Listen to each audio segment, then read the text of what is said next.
Hello, my name is Safari Agara, and here I'm with my Canadian mother, who have been with me for more than 20 years now. From a table, it's a long story. She's gonna tell this by herself.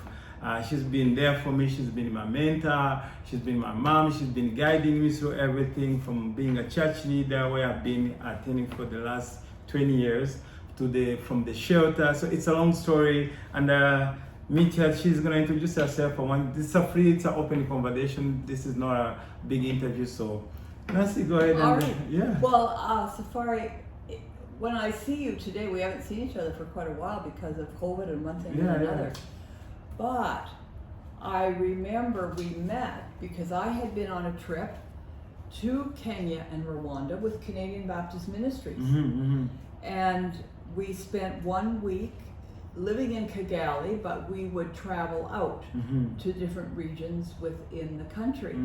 And in particular, we saw some of the genocide sites and heard the stories that were just so horrible, we could hardly believe, from those days, which I think was 9 years prior to our being there.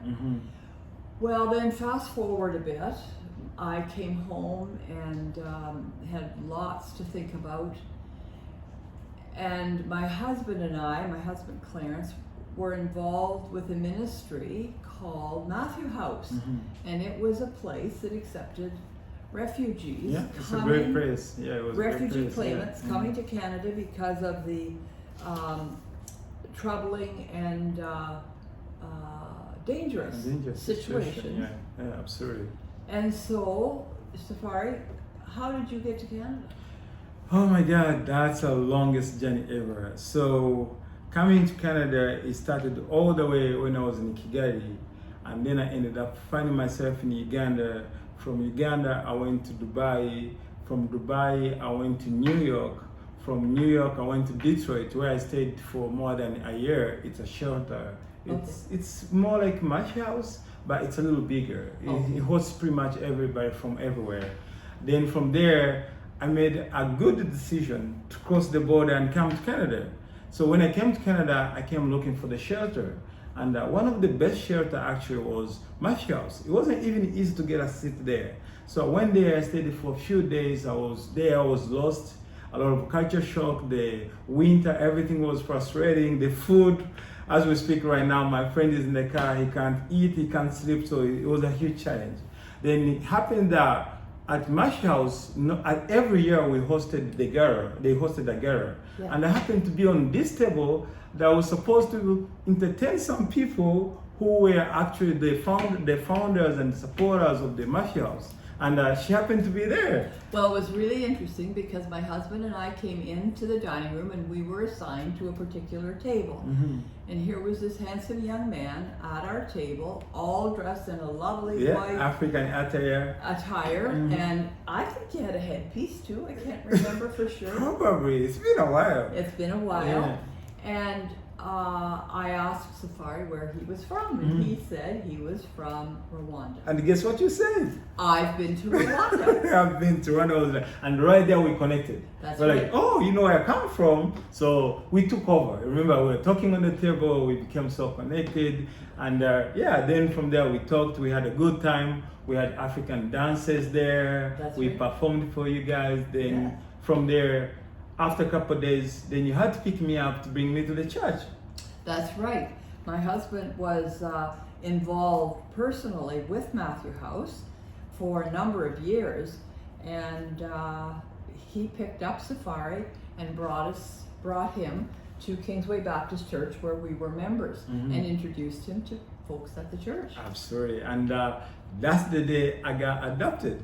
Yes, there you are. Not only by my husband and I, but the community. The community, pretty much. So we have a huge community. The Kingsway family, it's Kingsway Baptist family. It's huge. We are a big number. Yeah, we've lost some, but we still have so many coming in. I always try to make sure whoever comes in the country first, I take them there because Right. I want them to have the same experience I had.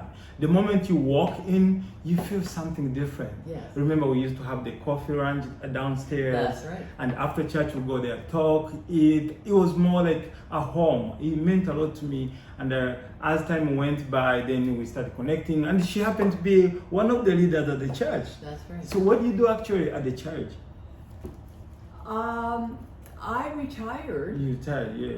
I think I was still working when we met, Mhm. and I retired from my work with Baptist Women of Ontario and Quebec in December of 2005. Yeah, right, yeah. And during that time, Safari came to our home. He would bring some of his friends to our home. And my husband helped him in his So many business. things. He helped Yeah. me in my business, helped me in my schools. He would take me aside when you're not looking at us, and he would be like, you. Right. We had the fire, then we'll go downstairs. This is a beautiful home, you guys. This is so beautiful and so big. It's like not a regular condo. So we'll go downstairs, the Play swimming ping pool, pong. the ping pong, and we'll be talking most of the time. Yeah. It was beautiful. And remember, I had to go live with, what's that guy again? The guy is from the church. I remember the name. I'll tell you the name. You're actually the one who took me there with Pat Simon. Oh, Bernard and Pat. Yeah, Bernard and Pat, exactly. Yes, Yeah. yes. So it's we can't talk about everything right now. No. The story's been 20 years, so Yeah. it's unfolding.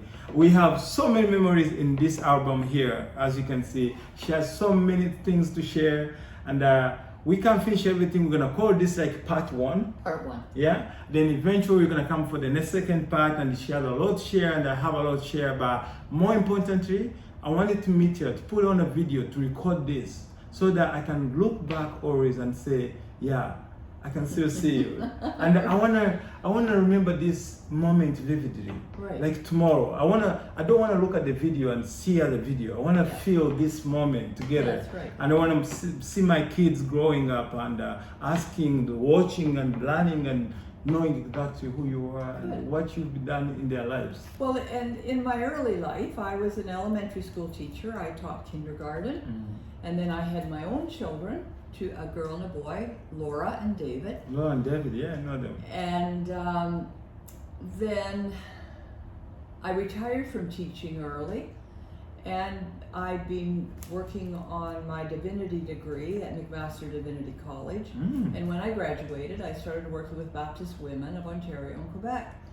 And it was on a mission trip that we went to Kenya and Rwanda to connect with the field persons who were working with the national people in Christian ministry. That's perfect. And you have the grandchildren too. And now I have grandchildren who are 29, 27, 24, and 22. But she still looks as beautiful as she is. So you've been taking good care of yourself. Keep it up, keep doing that. Again, the story, we can't finish everything. No, we can't finish So we're just gonna call it a day today. Then we'll come back and we'll look into this video, and then we'll see how we can make it even better. All right. And so everybody can enjoy and get to know the stories, all That right? sounds good. Nice meeting you again, Nice Nancy. meeting you, All Safari. right. Thank you very And much. say hello to Juliet and your I will family. definitely do that. I'll put them on a video so they can say hi All to you. right. All right. You do that.